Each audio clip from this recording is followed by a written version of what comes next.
पूर्व मंत्री व वीआईपी सुप्रीमो सन ऑफ मल्लाह श्री मुकेश सैनी ने भागलपुर के कहलगांव प्रखंड स्थित धनौरा में निषाद आरक्षण संकल्प यात्रा के तहत विशाल जनसभा को संबोधित किया।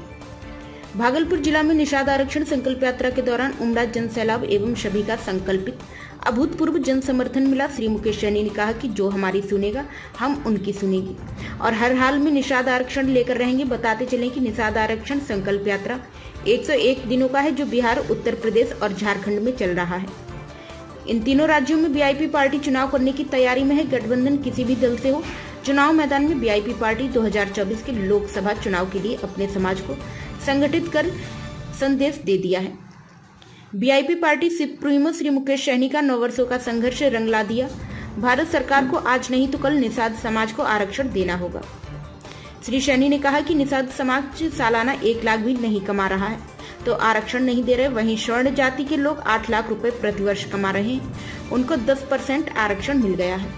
ये कहाँ का इंसाफ है। श्री मुकेश सैनी प्रधानमंत्री मोदी पर निशाना साधते हुए कहा कि फिर से 2024 में प्रधानमंत्री बनना है तो निषाद को आरक्षण देना होगा। और क्या कुछ कह रहे हैं श्री मुकेश सैनी, आइए जानते हैं। तो इसलिए साथियों, आने वाले समय में हमारी बड़ी लड़ाई है। उस लड़ाई के साथ आइए। आज हमारी लड़ाई है कि निषाद समाज को आरक्षण मिले और ये आरक्षण कोई हमारा भीख नहीं है, ये हमारा अधिकार है। आप लोग गांव बुजुर्ग में, गांव में पंचायती होता है, आप लोग सिंपल कैलकुलेशन से एक पंचायती कीजिए। आप बताइए मुझे कि बंगाल में आपके गांव से कुछ ही जिलों में किलोमीटर की दूरी में बंगाल आता है। वहां पे निषाद के सभी उपजाति को बिन बिलदार, नुनिया, मलाह, चाय, तियर, बनपर, गंगौता सभी को वहां पे आरक्षण मिल रहा है। आप दिल्ली चले जाइए, वहां पे सभी को आरक्षण मिल रहा है, सभी निषाद जाति को आरक्षण मिल रहा है। एससी का दर्जा मिला हुआ है। और बंगाल से ही कटकर बिहार बना, बिहार से कटकर झारखंड बना, लेकिन बिहार में नहीं मिल रहा है। अब बताइए इसका दोषी कौन है? इसका दोषी वो है जो सरकार में बैठे, दिल्ली में बैठे, वो दोषी है। जब देश एक है, संविधान एक है, देश के प्रधानमंत्री एक है, तो हमारे साथ भेदभाव क्यों? आज हमारे एक भाई को आरक्षण है तो दूसरे भाई को क्यों नहीं? एक तो वो गुनहगार है जो आपका आरक्षण अधिकार नहीं दे रहे, और एक गुनहगार आप भी। एक गुनहगार आप और हम हैं। क्योंकि आप और हमने अपने अधिकार के लिए लड़ाई नहीं लड़े।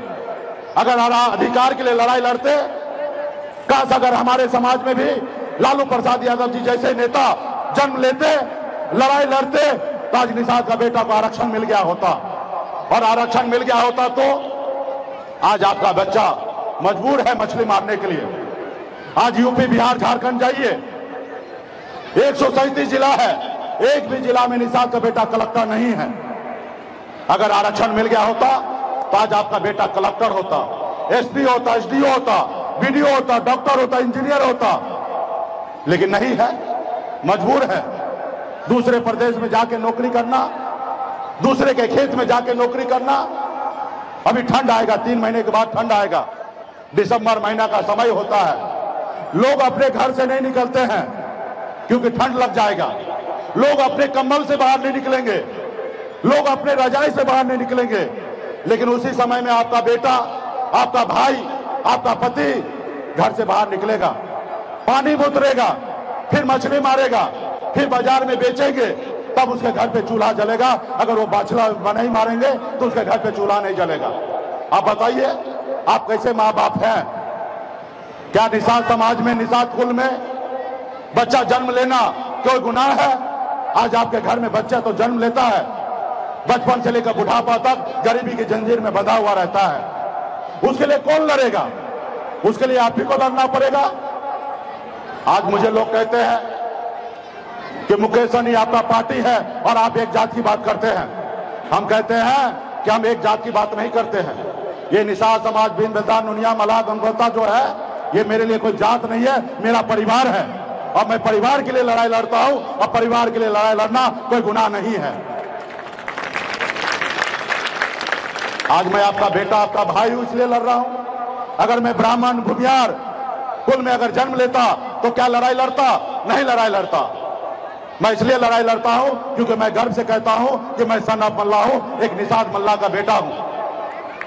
तो आप अपने बच्चे का भविष्य के लिए आप ही को लड़ना पड़ेगा, और जब आप लड़ेंगे तब आपके साथ न्याय आएगा, न्याय होगा।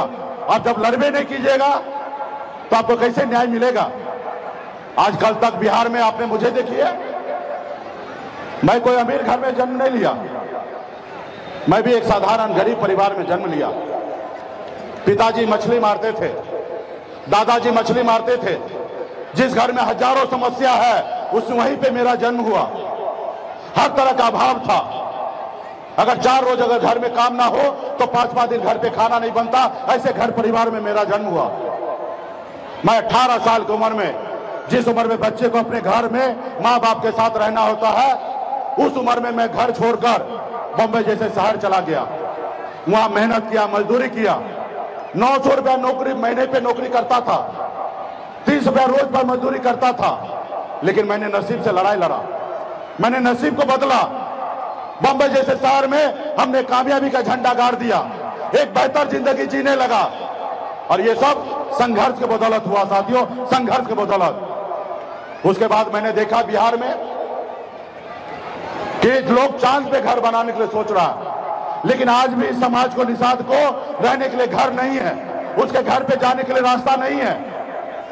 फिर बंबई का ऐशोआराम जिंदगी को, घर परिवार को, बच्चे को छोड़कर पिछले 9 सालों से लगातार आपके हक अधिकार के लिए लड़ाई लड़ रहा हूं साथियों, लड़ाई लड़ रहा हूं। लड़ाई लड़कर ये बात सही है कि हम आरक्षण ले नहीं पाए, लेकिन मैं जिंदा रहूंगा तो एक दिन ना एक दिन हम आरक्षण लेके रहेंगे साथियों, एक ना एक दिन लेके रहेंगे।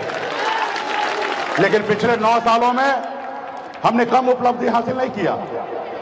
इससे पहले निषाद मल्ला मतलब क्या होता था कि मल्ला का मतलब सिर्फ मछली मारेगा, लेकिन हमने बिहार में हमने बताया कि मल्ला का मतलब सिर्फ मछली मारना नहीं है, मल्ला शासन भी कर सकता है। आपने देखा, जब आपने हमें साथ दिया, हमने 4 विधायक बनाया बिहार में, अपने दम पर बिहार में मंत्री बने। कल तक निषाद का बेटा एक टिकट मांगने के लिए अपनी उम्र बिता देता था, वहीं पे हम टिकट मांगते नहीं है, आज टिकट बांटते हैं, ये हमारी पहचान है। आपने देखा 4 विधायक बना, सरकार का चाबी मेरे जेब में था। हम जिसको चाहते उसको बिहार का मुख्यमंत्री बना सकते थे, लेकिन हमने ईमानदारी से नीतीश कुमार जी को बिहार का मुख्यमंत्री बनाया। और यूं कह दीजिए कि आजाद भारत में पहली बार हिंदुस्तान में बिहार प्रदेश में एक निषाद मल्ला का बेटा के सहयोग से एक राज्य में मुख्यमंत्री बना साथियों, एक मुख्यमंत्री बना। और ये कैसे, कब हुआ? जब हम मैदान में आए, आपने कहा सन ऑफ मल्ला आप आगे बढ़ो, आपने हमें अपना भाई, आपने अपना बेटा, आपने हमें अपना नेता